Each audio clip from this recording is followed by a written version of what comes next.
We are live. Good evening, everyone. And on behalf of the Glaucoma Society of India, it is a pleasure to welcome you to the third webinar. And this time the focus is on automated perimetry. So we have a talk on automated perimetry, and we also have case discussions. And just a reminder that questions will be taken all towards the end. And if you have any questions, you can put them onto the app that has been provided. And any question that will be taken will be the one after 6 p.m. So if you sent in your questions earlier, they will not be considered. So I'm going to request Dr. Shefali Parekh from Mumbai to present the cases. Dr. Shefali. Okay, thank you, Dr. Deven.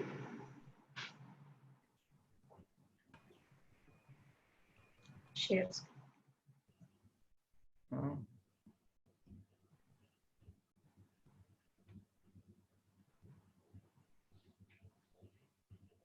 Okay.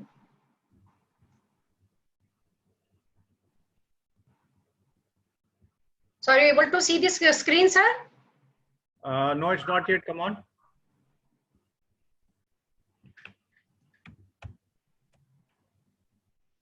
Now? Is it visible now? Yep. For me, Okay. it is. So I'm starting. Good evening, everybody. And thank you, Dr. Deven. So today I'm going to present two cases, and they are mainly clinical case.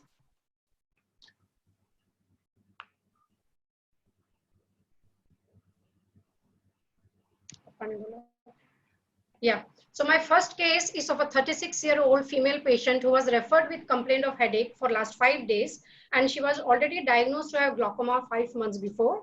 And at the time of her presentation, she was 22 weeks pregnant, and she did not have any systemic history, or she was not on any other systemic medication.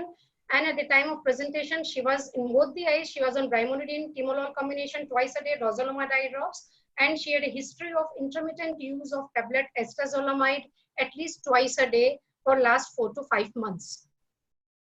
Her baseline examination showed that her best corrected visual acuity was 20/30 in the right eye, 20/20 in the left eye. She was myopic.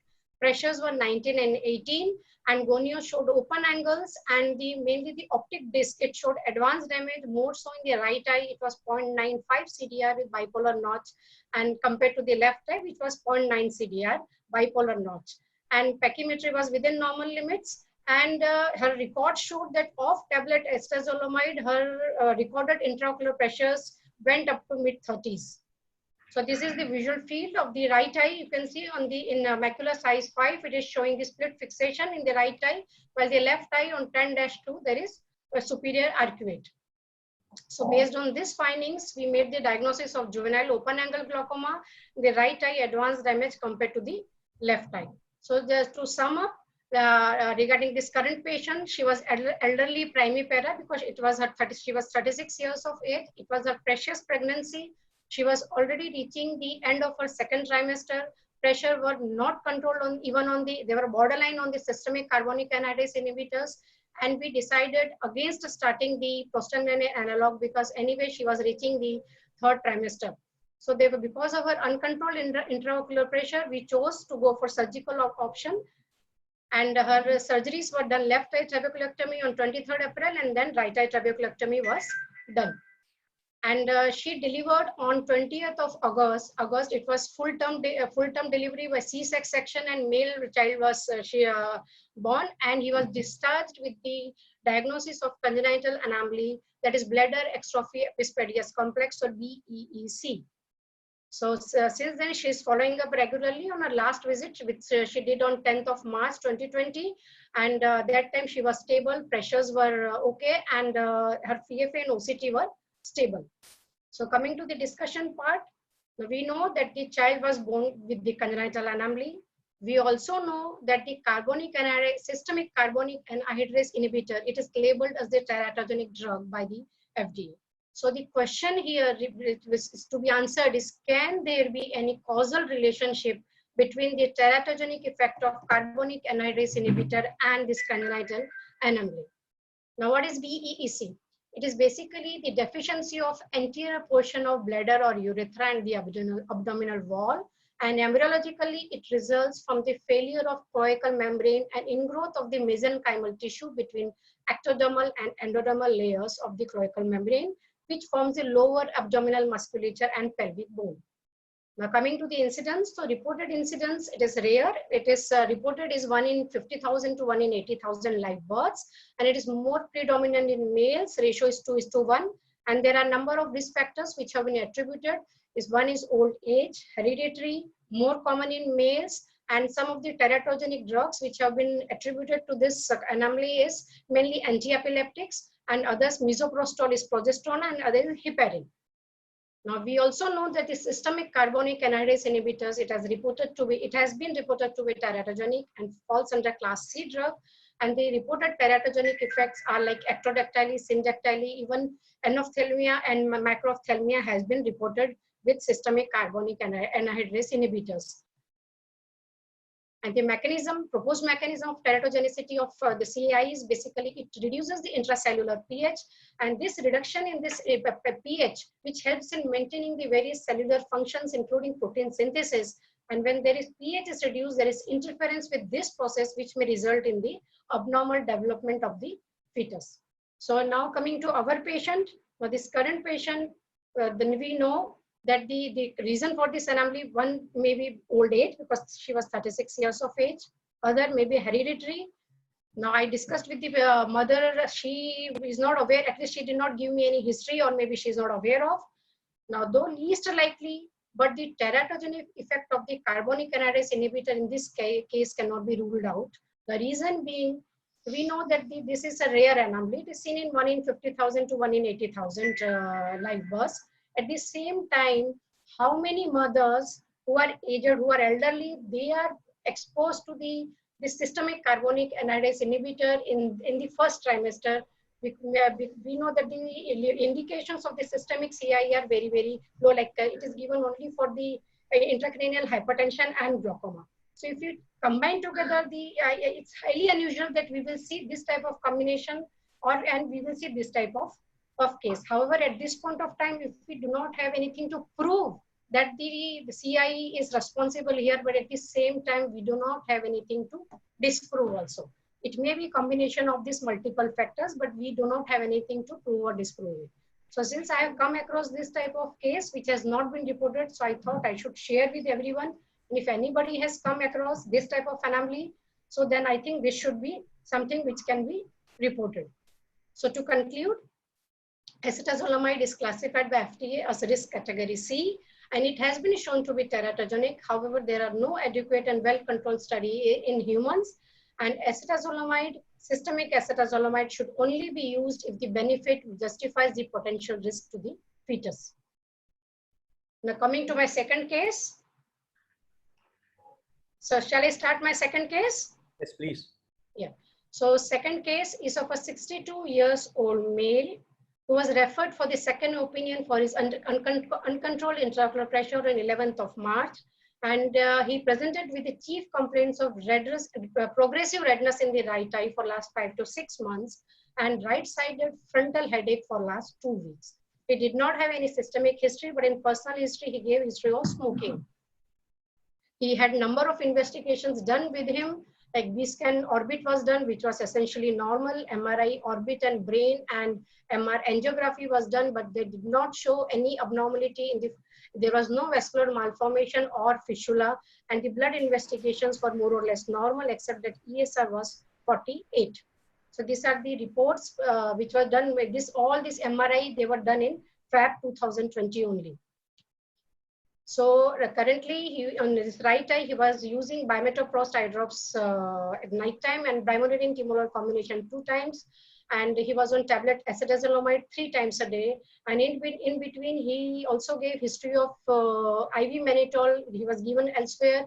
And there was no significant decrease in the intraocular pressure after IV mannitol injection. His examination revealed his best corrected vision in the right eye was 20/100, left eye was 20/60, was little myopic, extraocular movements were full. His pressures in the right eye was 32, while in the left eye was 19. Gonio showed open angles in both the eyes, but in right eye there was blood in the Schlemm's canal, which was covering 270 degree, and anti-segment examination revealed dilated episcleral vessels, which were more or less in whole of the quadrants of the eye, And other than that, he had nuclear sclerosis. His disc was absolutely healthy.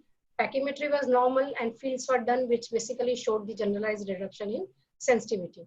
So these are the photographs. So you can see this is the first photograph is showing the infratemporal quadrant, and the other photograph is showing the nasal and the infranasal and the superior and the nasal quadrants.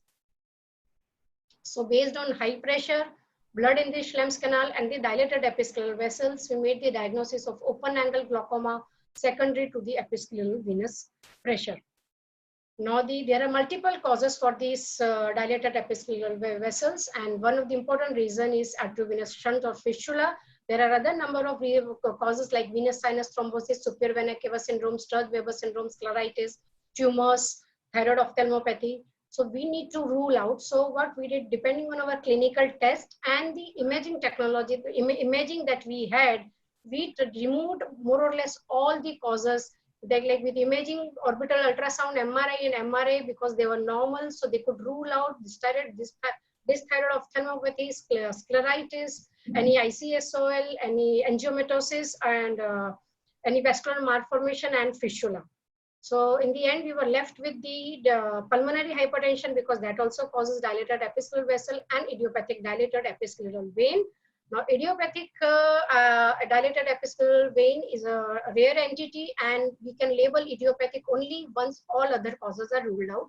So to rule out pulmonary hypertension, we sent the patient to the chest physician, who did chest X-ray and CT scan, which also turned out to be normal. So we were left with the diagnosis of idiopathic dilated episcleral vessel with secondary open angle glaucoma.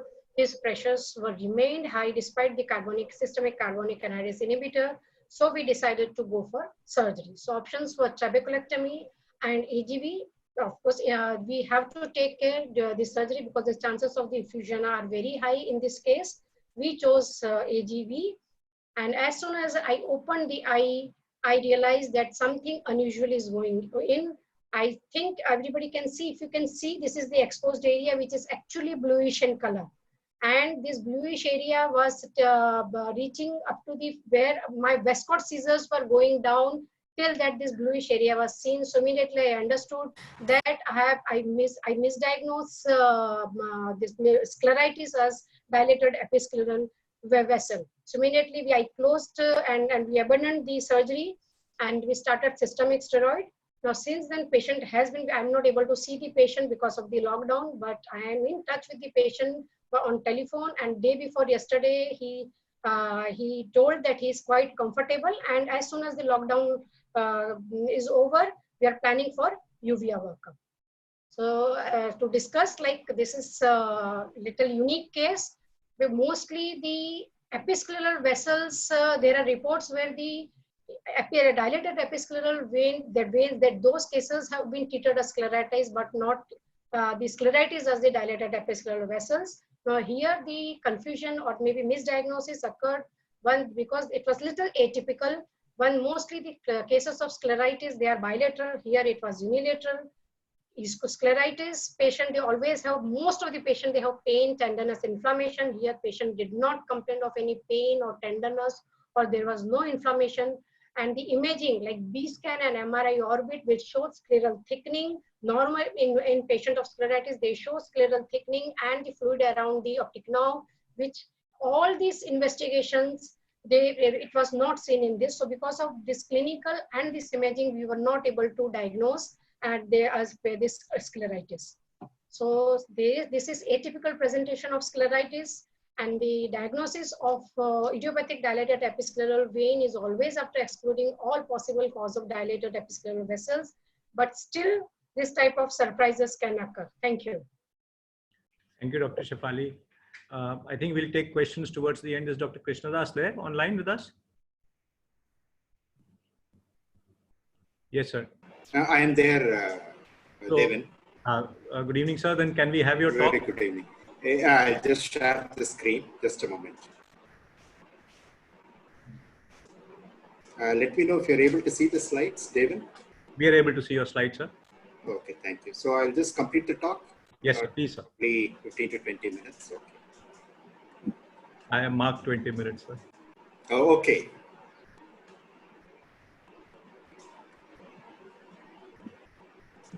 So just to introduce Dr. Krishnadas, he has been head of the glaucoma service at the Arvind Eye Hospital in Madurai, the entire group actually, and he's currently the head of human resources for the Arvind Eye Hospitals and is based in Madurai. Many of us have trained under him, and a fine gentleman and a good person to have as a teacher. Dr. Krishnadas. Thank you, Devin. I'll just today go through certain important tips, and this is not meant to be a very exhaustive lecture on perimetry. So we all understand what the normal retinotopic arrangement of the retinal nerve fiber layer bundles. So the arrangement of these bundles is essential. Understanding is essential to understand why typical field effect changes occur in glaucoma and in diagnosis of glaucomatous visual field effects. So we shall see that these retinal nerve fiber layer bundles are arranged in specific groups. Apart from the papillomacular bundle you see here, you also have what is known as the inferior and the superior arcuate bundles, which arch over the papillomacular bundle of retinal nerve fiber layer ganglion cells. And then you have nasally these nerve fiber bundles fanning out. So a defect of the nerve fiber bundle typically occurs like this, starting at the either the inferior or the superior pole of the optic nerve. And most of the visual field defects glaucoma will reflect the pattern of the retinal nerve fiber bundle distribution and their loss as a consequence of glaucoma.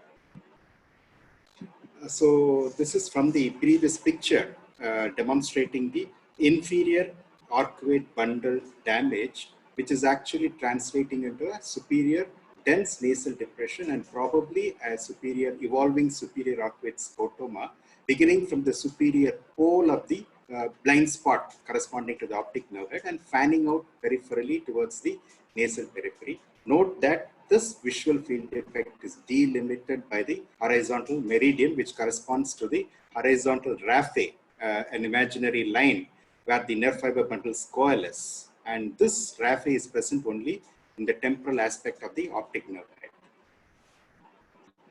So this also explains why the typical nasal step we see in glaucoma. There is always asymmetry of the ganglion cell loss on either aspect of the horizontal meridian, and usually it is, to begin with, it's either of the superior or the inferior bundle which gets damaged. So you get a nasal step fashion type of visual field defect, as I had explained earlier. So based on all this, the characteristics of the visual field defects in glaucoma would respect the retinal nerve fiber layer distribution pattern. Then they point to the blind spot or the optic nerve head, because this is where the site of glaucomatous damage to the ganglion cell occurs for several reasons. And they always respect the horizontal meridian in the nasal aspect of the visual field, as we had just seen. So these are the different types of visual field damage we usually see in glaucoma. The typical arcuate defects, the nasal step, paracentral scotomas, very rarely but not uncommonly, temporal wedge defects, and in advanced glaucomas you get biarcuate pattern of visual field loss, sometimes generalized field loss, and in between it is also possible to see on static perimetry irregularity of the hill of vision. So when you take a single field printout, they need to be evaluated in 4 distinct zones, which we shall go through each one by one. Now, the zone 1 shows the demographic and performance data. We need to ensure that we are really seeing the, we need to ensure the identity, age, date of birth of the patient, date of examination, visual acuity, and the test, all information have to be verified. And we need to pay very close attention to the reliability indices, which include the fixation losses, false positive errors, and false negative errors. False positive errors are those in which even without a presentation of a stimulus, the patient, which whenever he is anxious, may keep responding, whom we call trigger happy patient. And in false negative, sometimes subsequently a patient may not respond to a bright or a brighter stimulus to which he had already responded, and this is recorded as a false negative error. Usually they should not exceed 20 to 30% of the times they are tested. More than that, they are generally considered as poorly reliable.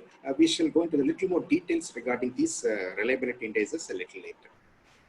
Now, zone 2 is what we see here. To your left is the what we call as the numerical data, or the numeric plot, as we call it, total numeric plot. This in general represents the retinal sensitivity at each test location in what is known as decibel units. Currently, I'll not go into the details, but what we need to understand here is higher the number here, better is the retinal sensitivity at that location, and lesser the number, lower is the retinal sensitivity in that location. Normally, retinal sensitivity is maximum at or close to the fovea, usually around 30 to 35 decibels, and towards the periphery, it reduces. In the mid-peripheral field, it's around mid-20s, and in the periphery, it's usually around 20 decibel units. 0 decibel actually indicates the brightest possible stimulus in the perimeter that has been presented, and when the patient doesn't appreciate it, it is recorded as 0 decibel, or we call roughly the retinal sensitivity is 0. And to the right is the grayscale, which is actually an interpolated map of the test locations measured. In general, it can give an indication of the visual field effect, although we cannot rely totally on that, and we need to go in for other statistical data that is presented and interpreting it. Now, this is an individual with obviously seemingly normal grayscale plot. But if you look at the other plots like the total and the pattern deviation plot, definitely it shows an inferior arcuate damage. So we need to rely more on the total and the pattern deviation plot, the global indices, and sometimes in some advanced glaucomas, we also need to directly rely on the numeric plot to understand what's going on. Now, the zone 3 represents the total and the pattern deviation numeric plots as well as the probability plots. Now, the total deviation plot refers to how much at each test location the subject's retinal sensitivity varies from age-corrected normal. And the total deviation probability plot tells us the probability of this deviation at that test location being significantly abnormal. So the darker the squares which you see here indicates that the retinal sensitivity is more likely to be abnormal because they are significantly deviant from the age-corrected normative data. Now the pattern deviation actually represents a localized visual field loss, and these numeric data which you see here are actually the retinal sensitivity values at different test locations after the computer adjusts for the generalized loss in retinal sensitivity. So total deviation in general represents a defective visual loss throughout the entire field, and any abnormality in the pattern deviation usually refers to localized field loss as is characteristic in glaucoma. So this will be a typical diffuse general reduction sensitivity as we see in cataracts. You see here that the total deviation is depressed diffusely, whereas the pattern deviation is within normal limits. This means that there is general reduction sensitivity without any localized field loss. And this is a typical glaucoma where we find that the total deviation plot as well as the probability deviation plot are almost symmetrical and similar, which means there is a focal visual field loss, and in this case it is a superior arcuate loss characteristic of glaucoma. Now this is an individual where cataract actually supervenes, and you have the diffuse visual loss as seen due to cataract, and when this is adjusted for at each location the pattern deviation plot, you get a localized superior arcuate loss characteristic of glaucoma. Now, we also have what are known as the summary indices, are called the global indices. We have the glaucoma field test, which actually compares the test locations across mirror image points in the arcuate areas, or the corresponding to the retinal nerve fiber bundle area. And when this asymmetry is there between the superior and inferior mirror image points, it is flagged off as abnormal, and this is characteristic of glaucoma.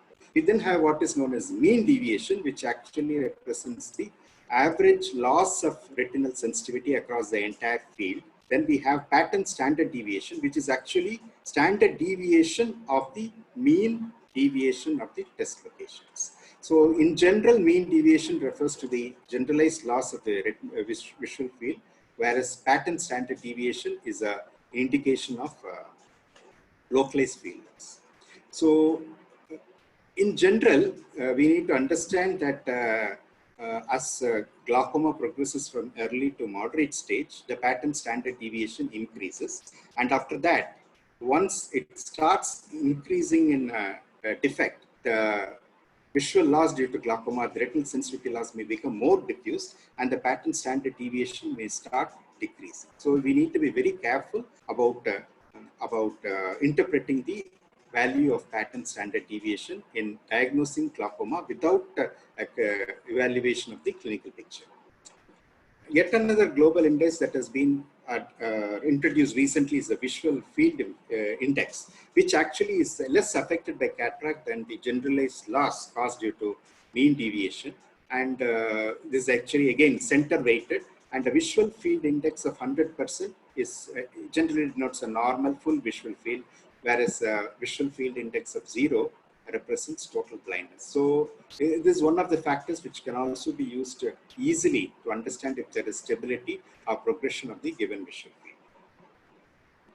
So this is a generalized depression characteristic of cataract as well as advanced glaucoma. Either dense cataract can cause this, or even advanced glaucoma due to diffuse loss of the retinal ganglion cells. This can also be the result. So we cannot interpret right from the visual field alone what the diagnosis is. We need to correlate it with the clinical picture, as we shall see in some other examples also. Now, this is an example of a nasal step on gray scale, but you look carefully at the pattern deviation plots, both in the total and pattern standard deviation plots, you find that there is an evolving inferior arcuate scotoma. And this again is an inferior arcuate scotoma as shown by a loss of the neural retinal rim superiorly. This is an example of superior arcuate scotoma, and this another example of superior arcuate scotoma as well as nasal depression. And such central visual field loss is not very common in glaucoma, but one can find in certain advanced glaucoma, especially in high myopes and in normal pressure glaucoma. So we need to go in for 10-2 to study what the central points or the retinal sensitivity values in and around fixation are. But notice that even though there is diffuse loss of visual loss centrally, there is in general a nerve fiber layer pattern to it with a nasal step. This is end stage loss in advanced glaucoma, but you can again see, apart from the central and the temporal island of vision which is preserved, overall there is a nerve fiber layer pattern to the loss of visual field. Now, testing strategies usually for glaucoma we prefer central 24-2. -2 because the innermost points close to the fovea actually straddle the horizontal meridian by 2 degrees. That's why it's called central -2. And it is designed well to detect early glaucomatous defects, which are usually paracentral or perifoveal. So when we have advanced defects like this, very close to the fovea, it may be very difficult to follow them up for progression on subsequent visual field evaluation. So we need to go in for central -2. So although central 10-2 are preferred in advanced glaucomas, there have been some recent evidence that 24-2 may not show any defects in early glaucoma or in ocular hypertensives and in certain individuals who are glaucoma suspects due to abnormalities of the optic nerve head. And in these individuals, evaluating the central 10-2 may help us to actually detect very early scotomas which are lesser than 2 or 3 degrees in and around fixation. This is mainly because the central 10-2 has lot more points test locations in the central 10 degrees as compared to the central 24-2. This is not much of an issue in octopus because the central points even in 24-2 are overrepresented, and probably in the recent generation of Humphreys perimeters also, the central 24-2 is now more center weighted, meaning more points in the central 10 degrees are being tested. So again, a word about varying the color of the stimulus and the background. Earlier, we used to have what is known as blue and yellow perimetry, which was supposed to detect glaucoma much earlier than the standard automated perimetry. But now we know that from many studies and our own clinical experience that SWAP gives very non-specific results. So with the advent of OCT again, the role of SWAP is actually diminished. But what I want to highlight in this patient, this is a patient with definite nasal step on SWAP. But if you look carefully in the standard automated perimetry, although the glaucoma hemifield test says that it is within normal limits, carefully evaluating the nasal area. This is what is important in diagnosing early glaucoma and in evaluation of ocular hypertensives or glaucoma suspects, is carefully looking at test locations on either aspect of the nasal horizontal meridian. In fact, sometimes we may even have to go to the numerical data to find out if any of these test locations show abnormally low retinal sensitivity. Again, the stimulus size in certain advanced glaucoma showing diffuse loss like this, if we can change over to stimulus Goldman stimulus 5 instead of 3, we may be able to follow up these patients much more easily. Now, simultaneous evaluation of both eye fields is very important. This is an example of a patient with advanced glaucoma who shows very diffuse retinal sensitivity loss in the right eye, and he is a known patient with glaucoma.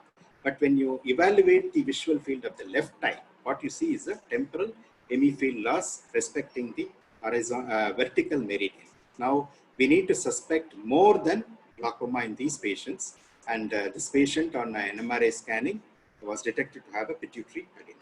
Now again, this is the left eye of a patient with not with glaucoma, but if you look just at the visual field alone, we may misclassify this as a nasal step, although it does respect vertical meridian. Now the fact that it respects vertical meridian and doesn't spill over to the opposite superior temporal quadrant means it is probably not glaucomatous. So let us compare it with the other eye. Now the diagnosis is clear. It is a superior right superior quadrantinopia due to a left occipital infarct. Now sometimes retinal pathologies can also masquerade as glaucomatous visual field defects. So what you see here is a typical superior arcuate scotoma characteristic of glaucoma. Just seeing at the field defect, we would say that this is glaucomatous, but here there is a inferior large parapapillary chorioretinal scar, which actually accounts for the superior visual field loss. Again, a very typical inferior nasal step, which corresponds to a superior temporal branch vein occlusion laser. This is a patient we have been following for almost 25 years, and a patient with an inferior coloboma translating as a superior arcuate depression. So non-progressive visual field loss like this, when it can be correlated with clinical pictures other than glaucoma, they are not glaucomatous visual field defects, and they just need to be followed up. These are the rim artifacts, although we can say somebody may interpret this as a peripheral visual loss, it's not so, because again you can see that this does not follow a retinal fiber layer pattern. And again, not keeping the chin or the headrest properly, forehead over the headrest properly, can also result in a rim artifact like this. And by proper seating of the patient, we can notice that the visual fields are totally full and normal. A small pupil can actually cause diffuse loss of retinal sensitivity, just as a media haze due to cataract or uncorrected refractive errors can do. And this is an individual whom we call as a white scotum. We can see white areas here because of abnormal retinal sensitivity resulting from what we call as a trigger-happy patient resulting from high false positive errors. Typically in these patients, the total deviation will be totally normal, and the pattern deviation will be abnormal like this, a reversal of what you see in a patient with diffuse loss of sensitivity, say due to cataract. So this is a patient presenting like a typical superior arcuate depression, but notice that the total deviation is totally normal, and if you see in the grayscale, white scotum. So this is due to very high, abnormally high sensitivity due to very high false positive errors, as much as 62%. This is the clover leaf pattern resulting from false negative errors. False negative errors, although it may mean fatigue, it may also indicate pathology. High false positive error, high false negative errors are characteristic of early glaucoma, and they can occur at the when test locations are in the edge of the scrotum. Again, this is because of faulty fixation. Instead of the patient relocating his fixation, the central fixation point, rather than the diamond, which is meant to determine the foveal sensitivity. If he is not instructed to shift his fixation to the central fixation point, this is a type of visual field defect which one may get, and is an artifact. Ptosis or lid abnormalities can also cause a superior arcuate type of field defect. Again, notice that this does not follow nerve fiber bundle pattern, which typically begins at one of the poles of the blind spot, and as it spreads towards the nasal aspect or nasal periphery, it fans out. That is typical of a nerve fiber bundle defect. So in summary, characteristics of visual field defects in glaucoma would include that it respects the retinal nerve fiber layer distribution pattern. It points to the blind spot either inferiorly or superiorly, perfectly respects the horizontal meridian on the nasal side. And what we need to remember is to, even if the visual field defects are typical of glaucoma, retinal nerve fiber bundle pattern, and respects the nasal meridian, we need to correlate clinically, because many other retinal disorders or neurological disorders can masquerade as glaucomatous visual field defects. So to avoid a misinterpretation, we may need to pay attention to reliability indices, learning effects, and test artifacts. The statistical analysis is a very valuable clinical complement to our interpretation based on our clinical and sometimes to structural correlation with other tests such as the OCT. Sometimes many tests may be required, especially in the first time when it is diagnosed, to differentiate true defect from variability. So thank you for your attention. Thank you, Dr. Krishnadas, sir. And we have several questions for you. And let me just start off by asking you some very quick questions. What is the program of choice that you normally prefer for your glaucoma patients? May I answer, David? Yes, sir, please. Okay. I generally prefer a central 25-2. Usually when a clinical picture is confirmed, I need to follow up, so I prefer a 24-2. But I had mentioned earlier, in suspects and ocular hypertensives, I again do first a 24-2, and if it is normal, I recheck it with a central 10-2. What is the strategy of choice that you prefer? A CETA standard, a CETA fast? CETA standard. If you'd like to ask, please join in.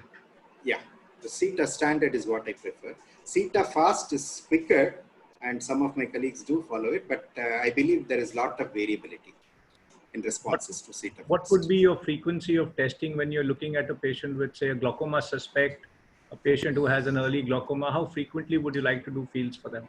Well, glaucoma suspects and those who appear stable clinically, I would like to do once in a year. And if they appear unstable, probably once in 4 to 6 months. And what's the preferred stimulus of choice? A stimulus size 3 as a routine, or stimulus size 3 is default. Only in advanced glaucoma, when I need to follow what's happening in and around the macula, I go in for central 10-2 with stimulus 5. Dr. Ronnie, any questions? Yeah, so there was one question which came a little earlier.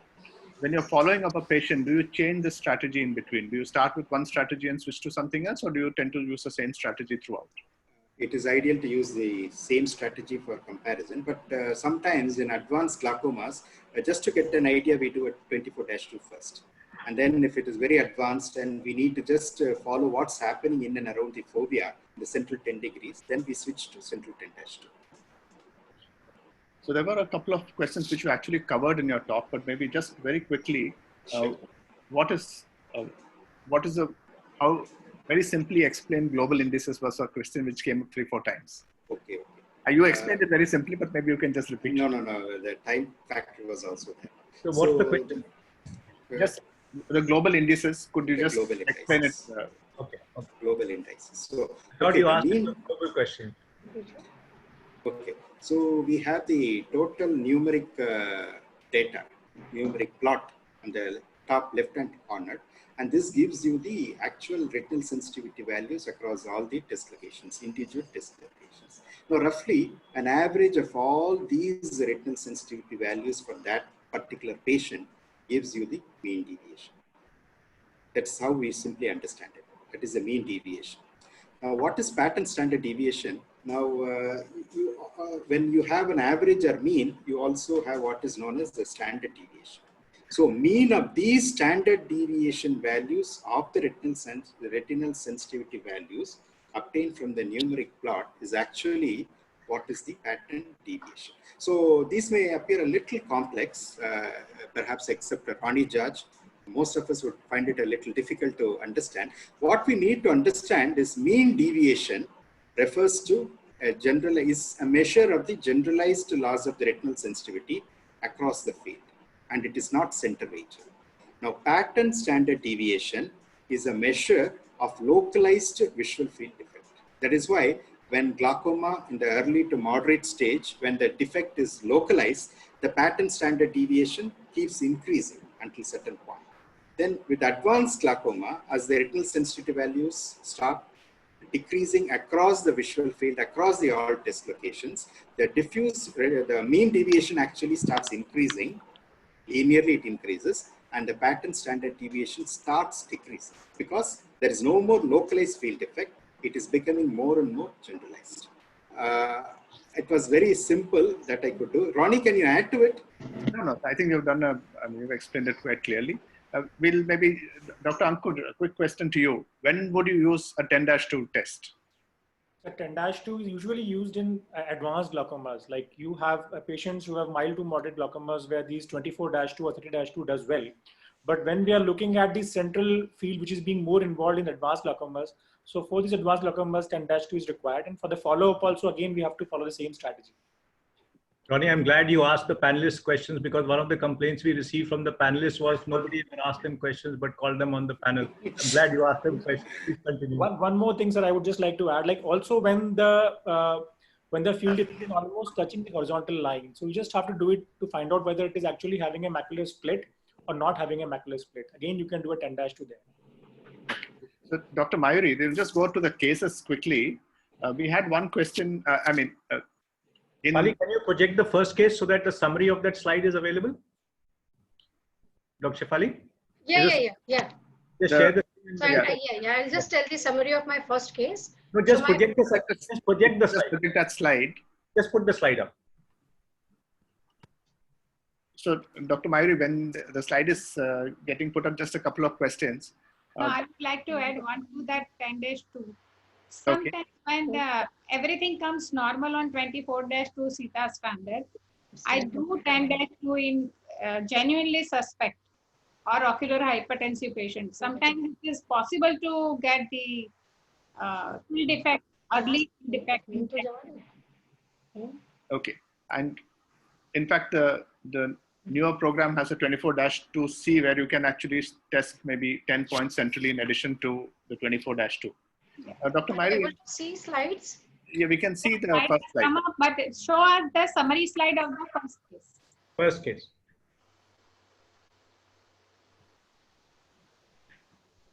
Yeah. So shall I show all the slides of my first case? No, Last slide. Summary slide. Summary slide. Okay.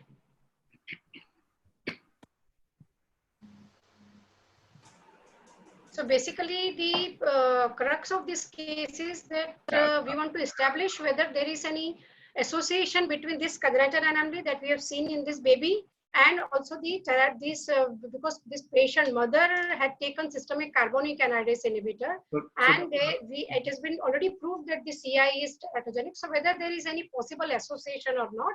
So these are the possible mechanisms which I thought could be. Yeah, and this is the conclusion.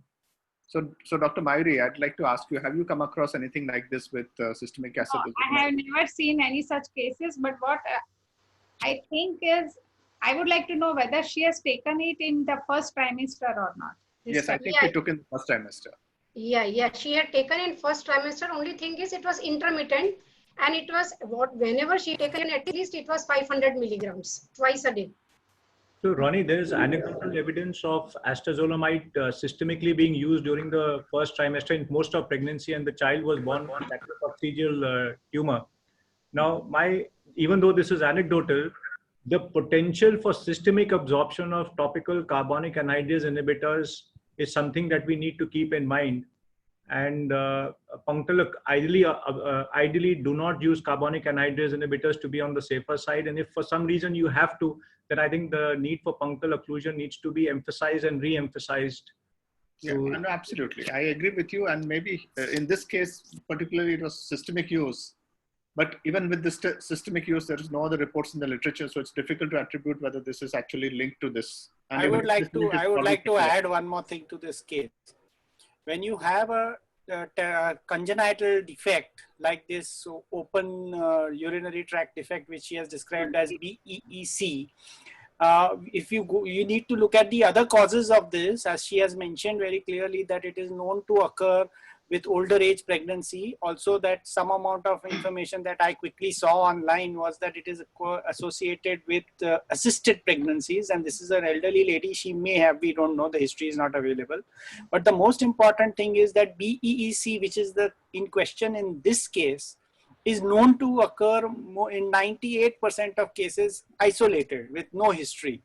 Second is that we need to see if there is any genetic, known genetic association before we jump at CAI as the cause. Of course, all the precautions which Deven and everybody mentioned, not using the drug and doing punctal occlusion, all that is very much advisable. But after you have had the incidence of such a case, then if you want to really go back and investigate whether it is caused by CAI, I think the other things need to be looked into as well. No, I agree, Manish. I think everybody over here agrees that this is probably not related to the drug. I would like to point out. Only I would like to say something. So see here, only thing is, since there are, of course, there may be interplay of number of other factors, and in that age comes first, followed by hereditary. Whatever I have gone through the literature, this age and hereditary are important factors, but at the same time, we cannot overlook the teratogenic effect of the carbonic anhydrase inhibitor. It has been already labeled as class C drug. So it may be at this point of time, if we cannot prove its role, then we cannot even disprove. Only thing is we have to take precautions while giving to the pregnant mother. That's it. That is my message. Dr. Ronnie, what I feel is not only the systemic carbonic anhydrase inhibitor which was used, even there is a theoretical risk of beta blocker which was used in the first trimester. So this is an additive factor that topical beta blocker and systemic carbonic anhydrase. There is a theoretical risk for beta blocker also for a synergistic effect. So Dr. Mayuri, would you like to just sum up the drugs that you would like to use in pregnancy or you would consider safe to use in pregnancy? No, in the first trimester and second trimester, FDA, USA, they have advised to use, you can use brimonidine eye drop. And I prefer to do SLT if possible, if she can be controlled with that. I may avoid using any systemic drug, maybe because the disc was healthy in this. No, it was not healthy. Was it? No. It was advanced damage with split fixation in the right eye. I would consider surgery earlier rather than just pulling on with the consent of the obstetrician and the physician that she is looking. She was looked up. So I think actually the patient came when she was at the end of her second trimester. So the message we would like to give to the others who are listening to us, that don't advise systemic medication to, it is obviously not to be given for so long a period. And we should tell to the patient, counseling has to be done, that you just cannot go on taking the tablets. I would like to suggest to stop all anti-glaucoma medications in the first trimester and can be given only in the second trimester till 8 months. Yes. So, but Amit, you have to take, this particular patient, you probably could not stop medication safely. We would have taken her for surgery earlier. Yeah, she came to them in the second trimester, took her up at that time.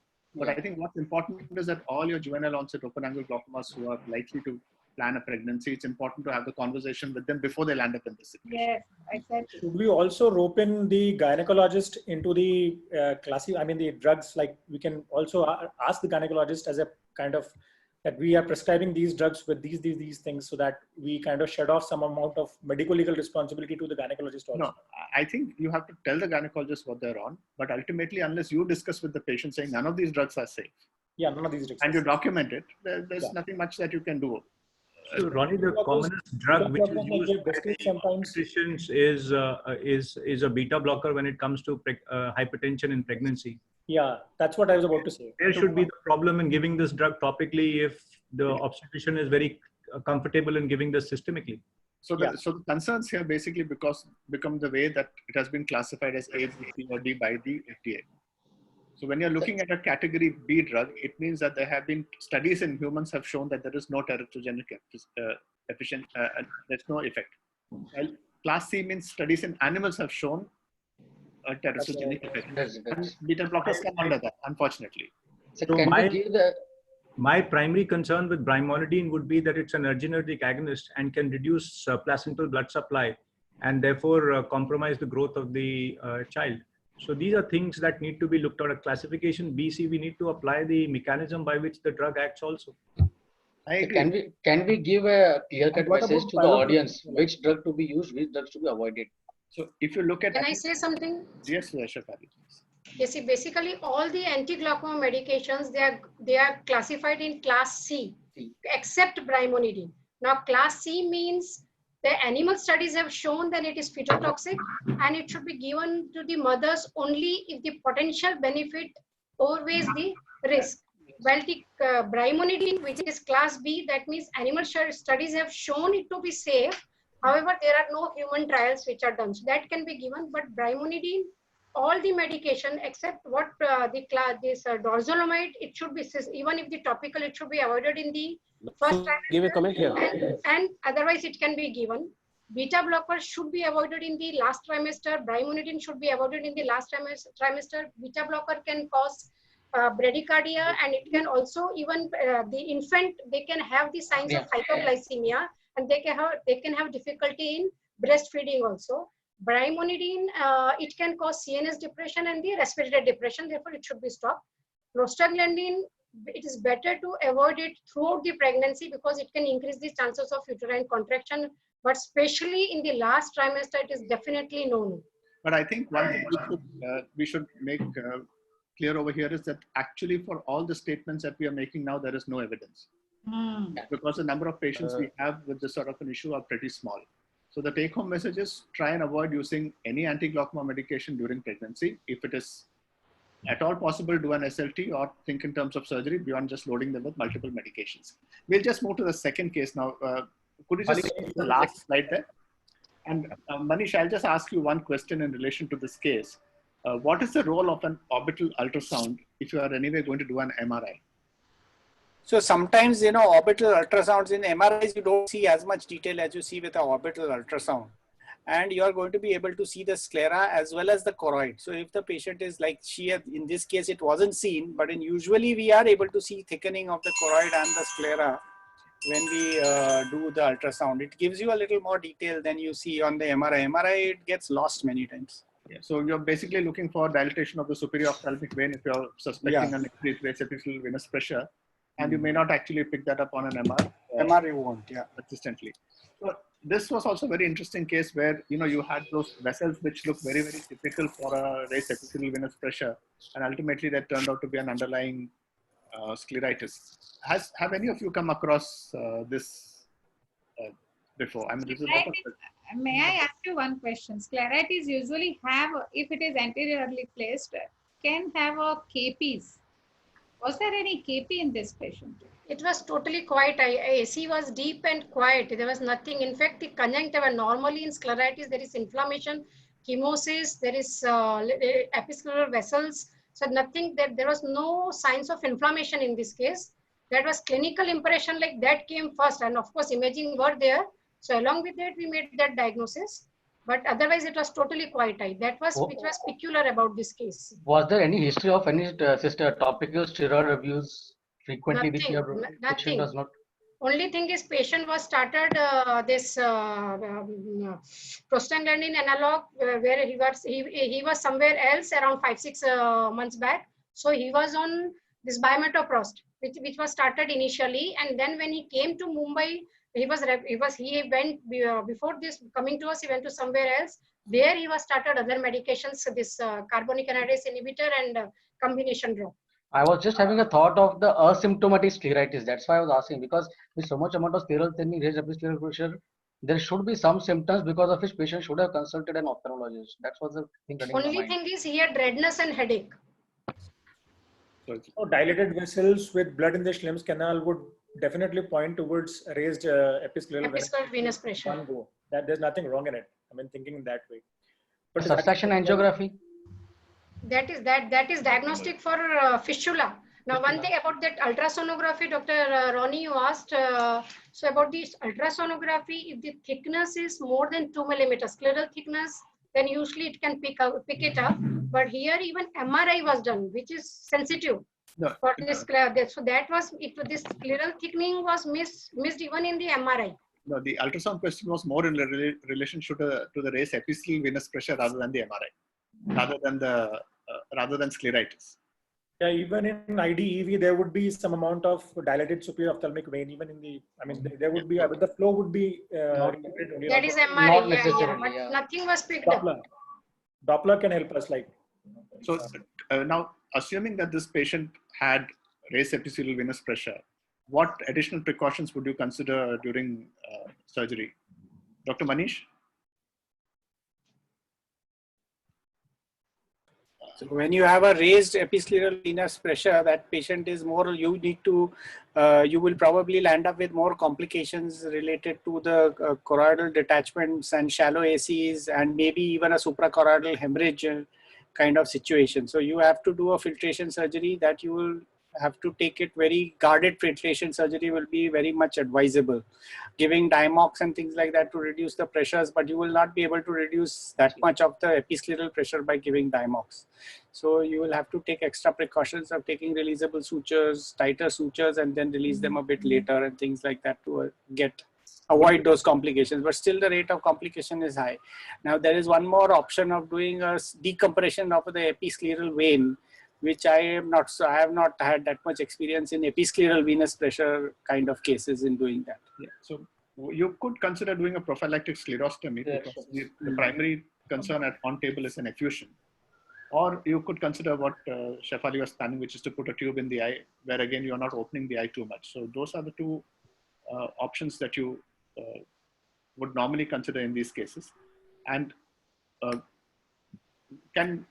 one of you like to point out, Dr. Ankur, maybe why it's important to work up these patients?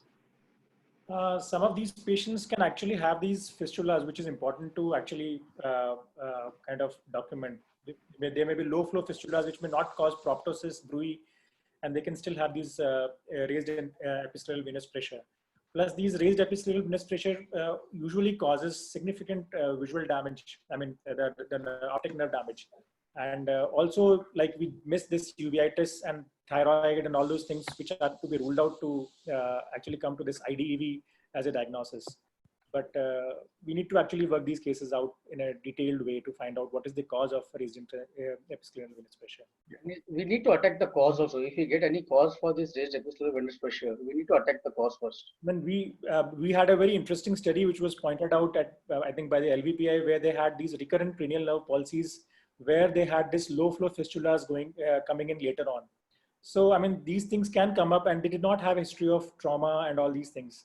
So there are various types of low flow fistulas which can cause these raised episcleral venous pressures, especially in the elderly patients. So this was also an elderly patient where we can have these comorbid conditions which can precipitate these fistulas, which are kind of to be ruled out. And it can rarely also present along with the cavernous sinus thrombosis. So that will be a high flow fistula, usually a bigger kind of a flow where we can have pulsatile exophthalmos with a bruit and all those things. But these low flow fistulas are difficult to actually diagnose. Yes. Dr. Shefali? I would like to add something. Yeah, this raised episcleral venous pressure may be sign of some life-threatening diseases also, like superior vena cava syndrome, which is very acute and may lead to death. And then apex tumor. So whenever there is raised this dilated vessels, that needs to be investigated thoroughly. Yeah, but whenever we have these associated ocular motility issues, pulsating exophthalmos, bruit, retropulsion being positive, then we have all these issues which can be life-threatening. But when we, in terms of glaucoma, when we look at it, we are more looking at the low flow fistulas rather than the high flow fistulas. I think the important thing is that we make sure that these patients are investigated adequately. Yeah. And what is the message? Should we treat them medically or should we have to opt them for surgical treatment? Because a lot of times these patients go on from one doctor to another doctor because nobody wants to touch his eyes. Quick question to Shefali. In terms of medical therapy, do you have any particular choices in terms of medical therapy in these patients with raised epithelial venous pressure? Basically, see, this is where there is more backflow of this thing. So I think we should give the anti-glaucoma medication which can reduce the secretion rather than increasing the outflow, because that is not going to act here.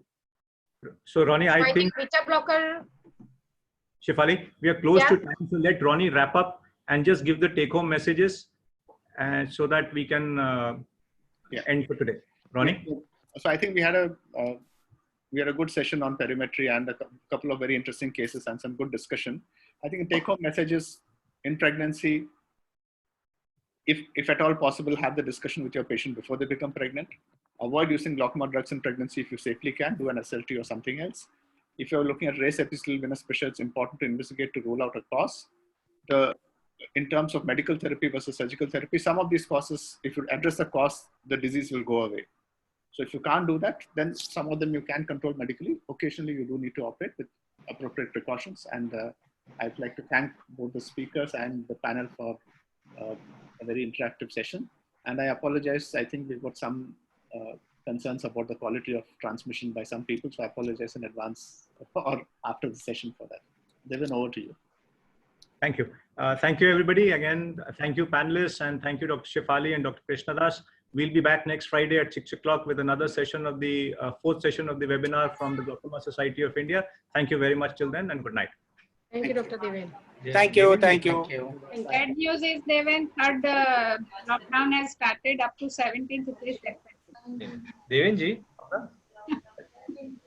17th May. The audience is offline now. Lockdown is Extended up to 17th. Yes, ma'am. Dr. Sood, all over the country. All over the country. yeah, the audience is offline now. Let me check. Jaspreet? Jaspreet. No, sir. No, sir. No, Yeah? they are online. No, they are online, sir. They are online. I'll just disconnect. Raju, you wanted to say something now? You can say that to me now. So, once they go offline, we will adjust a couple of points. Tell me. If they're offline now, Jaspreet? Yes. I'm doing that, sir. I'm doing that. Thank you, Dr. Ronnie. Give me a couple of minutes. Hello. Can you cut the live audio? You stop The live. backend team, I think we have to work on the They are not live, no? issue, because lots of people are complaining about that they cannot. There's lots of disruption, lots of interruption. There's lots of issue about the connectivity. Yes. Connectivity, audio, poor Yes. transmission. Also, yes. I think And- Sujata, are you there? I had at least 15-20 WhatsApp messages in first 10 minutes only that they don't get this kind of problem with other webinars. So maybe the backend team work on something, and maybe we can change the platform or something. I think we should go back to Blue Jeans for everybody, and there should be no difference. That's the best seminar that we have had for some reason. This interconnectivity between Zoom and something else is actually creating a problem. This is the problem we had last time also, but the first meeting went smooth because it was. But they can do complete. Devenji, they can do complete Zoom. More webinars are going on. So better to use Google Chrome rather than Zoom. Devenji, they can do complete Zoom. Why they are using two different platforms? Zoom, you have a Security issues. cap, no, on the number of people you can include. Okay. So why not go to Blue Jeans? I think that was done very well. Because see, Sujata, are you there? Yes, sir. I'll just 1 minute. I'll just try and explain one thing, sir. Here, for a larger number of participants, what we are getting, it's a 4,000 or 5,000 doctor at one go, which is very good numbers rather we are attracting in this. So for that, Zoom platform alone will not suffice. Means for Zoom, connecting each and every hardly 400 or 500 unique doctor can be connected on a higher side. So for that, we need a two link. One is for you all to get connected. So that is what we have done in the first program with the BlueJeans, which went really very well. When it comes to Zoom, though we have a two different link, but somehow there is some issue going on, either on the internet or Wi-Fi connection. So I'll just, I was parallelly talking to the agency also that what exactly the problem. They are saying that the bandwidth what they bought is much higher, means 10,000 or 15,000 plus. But when slide sharings are coming, then they are finding some issues on it. So that is where the problem. So, but Sujata, with the AIS webinars, this thing is not happening. Nayak sir is there, he will chip in, because when we attend the AIS webinars, there is no disturbance. It's a crystal clear streaming going on. So in morning, I did not have any problem by playing my slide, but now I was not able to change my slide in the beginning. So maybe Just please, we are waiting. Because if actually people don't have good experience of streaming, then they would not be there to the webinar. They'll not be. Yeah, I think this question of logins and getting happy. Problem, that is what I believe. Yeah. Their Wi-Fi may not be well connected, maybe. No, but madam, so many people will not webinars complain. are going on. That should not be an issue now. Everybody is master. See, Devenji. Yes, sir. Devenji, the 4,300, 4,400 login is because people are doing re-login again and again. So the actual number is only half. Yeah, or I maybe think more, little more, maybe little more. We should not get carried away by the number of logins. Yes. I think we need to see the number of people who are now complaining of poor connectivity is increasing. It was virtually close to zero on the first meeting, second meeting, and third meeting. It's going on the higher side. Today's meeting, there are hardly any questions except complaints. This is something that needs to be addressed. And Dr. Nayak and I will work out with this with Dr. Manavdeep Singh and see how we can take this forward. I think we need to relook at this. The third meeting, this is out of the 3 meetings, 2 meetings have been very poor connectivity. I think the feedback last time though we had more questions, but this time I think there are very few questions. We didn't have any. We didn't have a connect with the audience this time. I think. Yes.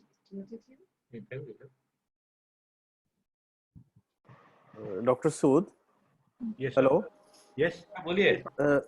Can I say a word about the first case? Yeah.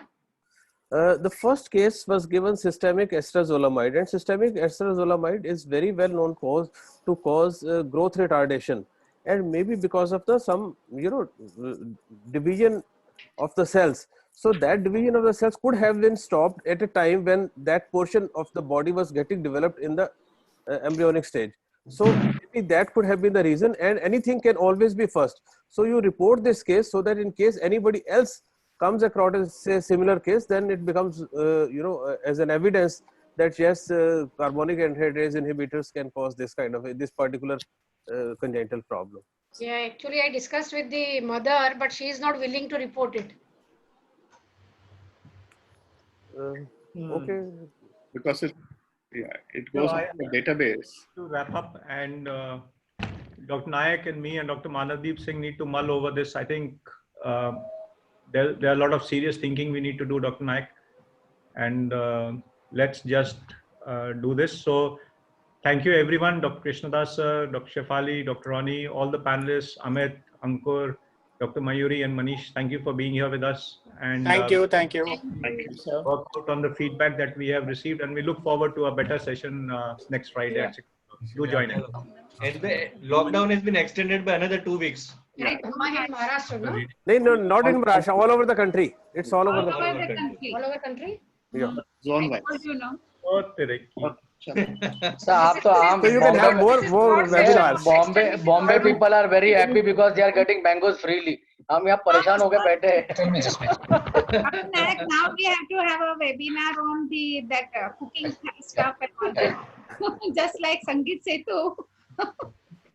But seriously, Nayak sir, why it is that in AIS we are not having this streaming problem, but why in this GSI webinars from last 2 times we are having problem? We will work it out. And also Jaspreet is involved here also. We will look at it. Sir, can I say something? I am the technical coordinator for this program. Okay. So my name is Raghu. So in fact, today we have had 4 webinars. This is the 4th one on the trot. So as far as the stream was concerned, we have been streaming this. The stream is been going at 512 kbps, kilobytes per second. We have kept the streaming speed at 512 because we suspect that people will have a lower internet connectivity, and all the other parameters for the stream has been checked, and the stream has gone effectively from our side. So as Dr. Rajul was mentioning that there are about 4,600 logins, but there are quite a few re-logins. Yes, I buy that point. I have not seen a major issue lapse on the stream side. So people are not able to connect to the stream, the web stream, and be able to see it as well as they wanted to see is something that I really don't know what to comment on at this point in time. But going by our diagnostics on the server side, I am sitting on the server side. So going by the diagnostics on the server side, the stream has gone ahead, is passed successfully from the server. So the download onto a person's mobile phone or a laptop or a tablet device, I really don't know where the glitch is. I have to do some forensic audit now on this and figure out what really is the problem, because this is the 4th webinar as of today on the trot, back to back. We also have done a webinar with Cardiological Society of India today. So we have had about 3,000 logins. I mean, it's not repeat logins, it is unique logins. So we have had no issues. And the same server was used, the same bandwidth was used. In fact, for your webinar, we used a lower bandwidth. Raghu, can you tell us what percentage of re-logins have we had today? Out of this 4251, what percentage are re-logins? So that we have to see, because the database is on the server. So we only know the login numbers. So for that, we have to export the data to an Excel sheet and figure that out. That will take a few more minutes. I really don't know what would be the login rate, but there will be a re-login rate. Today, after reading those comments, I really got depressed that what is happening now, because some of the comments were so bad. They're telling what is the use, what is the point in conducting this webinar, and all those kind of. How many logins were there total? So this I am really surprised that other webinars, I don't think we are getting so many complaints. Means in other also, but I don't know what is the reason, because we cannot figure it out. It's basically some technical team only. They have to come out with some problem and this. I think the backend team only can be able. They only have to sort it out, this issue. AIS webinars are wonderful. That's what I also was saying. I think by next week we'll have some better. Dr. Naik can talk to AIS. They will find it out. Hopefully. What services we are utilizing. We will explore options now. I think we will explore options because this is becoming something which is very repeated. So let Dr. Naik, me and Martin take a call on that. Okay. Okay. Bye-bye. And all of you go, like me, prepare for the next 2 weeks of lockdown, extra lockdown. And but then now we are going to have right now with the present situation, with the present arrangement, only one more webinar. Then we will again take a call how to go about it and what will be our policy. Yes, I think we'll reframe that. Yeah, we will reframe that. And but then it's every time like Raghu is telling Zoom, which is not advisable, but AIOS webinar is on Zoom, and as a matter of fact, now AIOS has purchased 3,000 logins for 1 year, and it can do as many time they want, they can do it. So there, I don't know, what is happening, because if it's a video conference. Sorry to interrupt you, sir. That is a video conference. So it is not a webinar. Webinar is different. It happens on a different platform. So what we are doing right now is a video conference. So Zoom will give you 3,000 licenses for a video conference. But webinar again happens, can happen on a Zoom server. But since we did not want the webinar to happen on a Zoom server, we took it on a third-party server, which is a more secure server. So I think the secure server is maybe right, but the connectivity is very poor. The purpose of the webinar goes away if people are not able to log in, actually. We need to find the right mix of everything. Noted, sir. Point noted, yeah. Okay. Well, I think let's leave it at that, and we will come back with something more secure and better. Can we, but then that probably we cannot do, because AIOS, what it does, it goes through the Facebook and YouTube. Yeah, so a lot of people, they log in through YouTube. A lot of people through Facebook, and the number login through this one is little less. So you see the internet login is not that high as this one, but because there are the other logins also, they add up. So I don't know how to go, but anyway, let's see one more, and then anyway we are now going to come up with some new policy about our society, how to go about it. So next will be again next Friday. Next Friday, sir. Next Friday. Okay. Good night. Good night. Okay, good night. Thank you, everyone. Thank you very much. Nice to see all of you all in one frame. Yeah. Bye. Good night. Thank you. Good night. Good night, everyone. Okay. Apology from our side, sir. Dr. Naik, I'll just call you. Yeah. Okay. Okay.